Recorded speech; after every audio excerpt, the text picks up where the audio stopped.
Manchester City himoyasida ishonchli harakat qilgan Abduqodir Husanovning o'yini qanday baholandi? O'zbekiston terma jamoasi himoyachisi Abduqodir Husanov Angliya Premyer Ligasining 29-turdan o'rin olgan Manchester City Nottingham Forest uchrashuvining 77-daqiqasida Ryan Ait-Nurining o'rniga maydonga tushdi.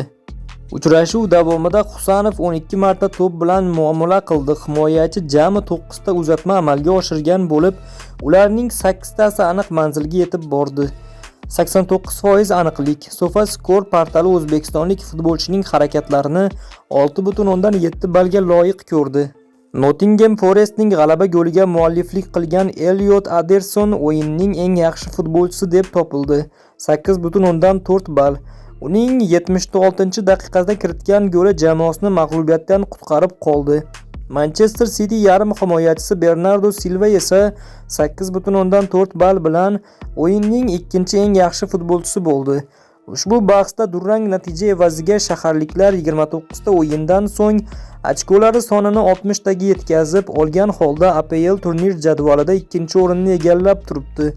Peshqadam Arsenal esa 30 ta uchrashuvda 67 ochko jamg'argan. G'alabani qo'ldan chiqargan Pep Gvardiola matbuot anjumanida nimalar dedi? Manchester City bosh murabbiyi Pep Gvardiola 29-turda Nottingham Forest bilan o'yin haqida o'z fikrlarini bildirdi. Natijadan hafsalam pir bo'ldi. Yana bor imkoniyatlarimizni ishga soldik. O'z darvozamiz oldida ko'p vaziyatlarga yo'l qo'ymadik va imkoniyatlarimiz ham bor edi. Ayniqsa oxirida o'yin davomida ham. Lekin olg'a siljishda davom etishimiz kerak. Umuman olganda bu yaxshi o'yin bo'ldi. Unda ko'plab yaxshi jihatlar bor edi. Albatta ba'zi tomonlarni yaxshilashimiz mumkin. Lekin umuman olganda biz haqiqatan ham yaxshi o'ynadik, dedi Gvardiola.